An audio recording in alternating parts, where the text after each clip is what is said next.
Yes, the clock is ticking down to Tuesday when apparently the U.S. government may default on the interest it owes to U.S. bondholders if Congress fails to raise the debt ceiling.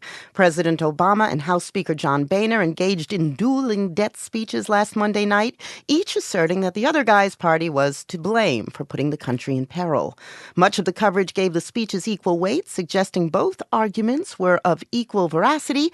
But were they? I asked Lori Robertson, the managing editor at factcheck.org, that question. She said it was a matter of opinion. Then I asked her what she saw as the most egregious misstatement of the evening. Maybe I would say Boehner said that Obama wants a blank check today, just as he did 6 months ago. You know, it's true, 6 months ago, Obama did want to raise the debt ceiling without cutting spending, but the president has now offered spending cuts. His press secretary had said somewhere between $1.5 trillion and $1.7 trillion over 10 years. So that's not seeking a blank check. Obama said that raising the debt ceiling was routine. You didn't challenge that, but... Yeah, he's right. Since the 1950s, Congress has always passed it. Every president has signed it. That's true. But this debt ceiling increase is the largest in history. So that may not be seen as routine. That's kind of along the lines of Boehner saying that last week the House had passed a plan with bipartisan support. Technically true, but misleading. Both Republicans and Democrats voted for the Cut, Cap, and Balance Act in the House, but only 5 out of 193 Democrats voted in favor of it. Who's to blame for the crisis? It takes 2 to create an impasse, so both parties are to blame here for failing to come to an agreement. Is it true, though, that most of the compromise has been made by the president? Well, I think that's a matter of opinion. And explain to me how that's a matter of opinion.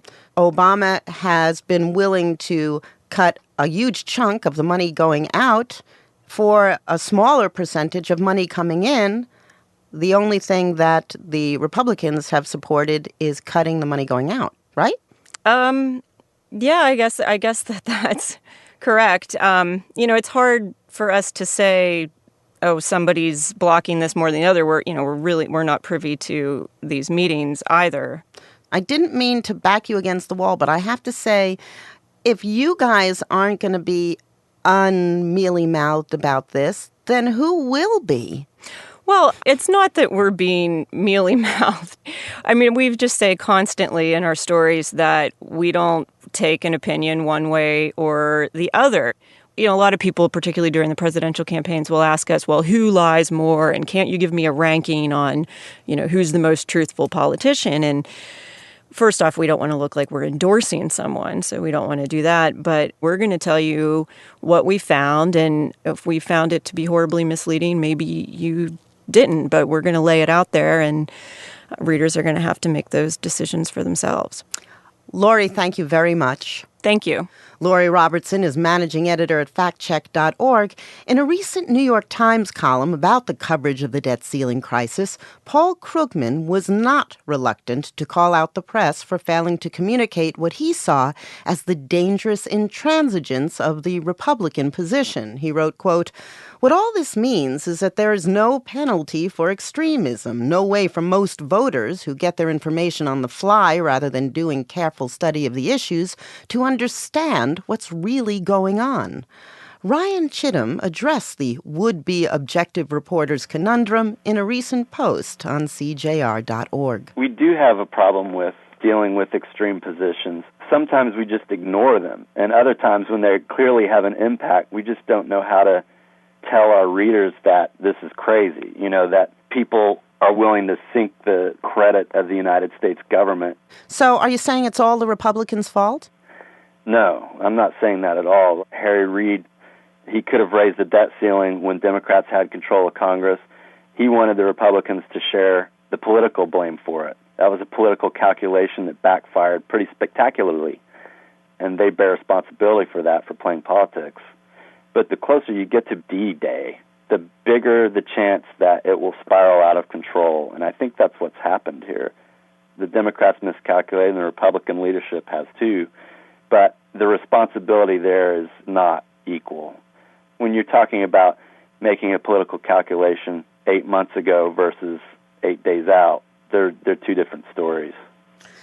You know, it just makes anyone who goes down this road such an easy target for accusations of liberal bias. What do you say to people who know they're going to walk down that road? Our highest obligation is to find out the truth and to tell it regardless of the consequences. If we don't do that, then we're not doing our jobs. The press has a real aversion to being accused of ideological bias or bias of any sort. You know, we're kind of above the fray. We're just going where the facts lead us. I think the problem there is that it's easier to say he said, she said, rather than determining whether one side is telling the truth and one side is not. It's much harder to do that. It takes much more time. Right now you work for the Columbia Journalism Review. You used to be a reporter for the Wall Street Journal. Right. Could you really report the way that you say people ought to report when you were a reporter for the Journal? And I don't even mean the Journal under Murdoch. No, I don't think that this is something that the pre-Murdoch Journal was excluded from at all. This is the culture of American journalism, and the Journal is very much a part of that. This is a cultural problem. It's not something that British journalism, as much as we've criticized them over the past few weeks, has. That's because people expect British journalism to be, at least in part, ideological. And one reason why the Brits admire American journalism is that supposedly it's not, at least the good stuff. That's the dilemma, right? How do you split the difference between being milquetoast and not willing to call people out and being ideological? These are facts. I think you just have to report the context. You don't have to spell it out and say, Republicans are at fault. That doesn't have to be your lead. Ryan, thank you very much. Thank you. Ryan Chittum is the deputy editor of The Audit, which analyzes the business press for the Columbia Journalism Review.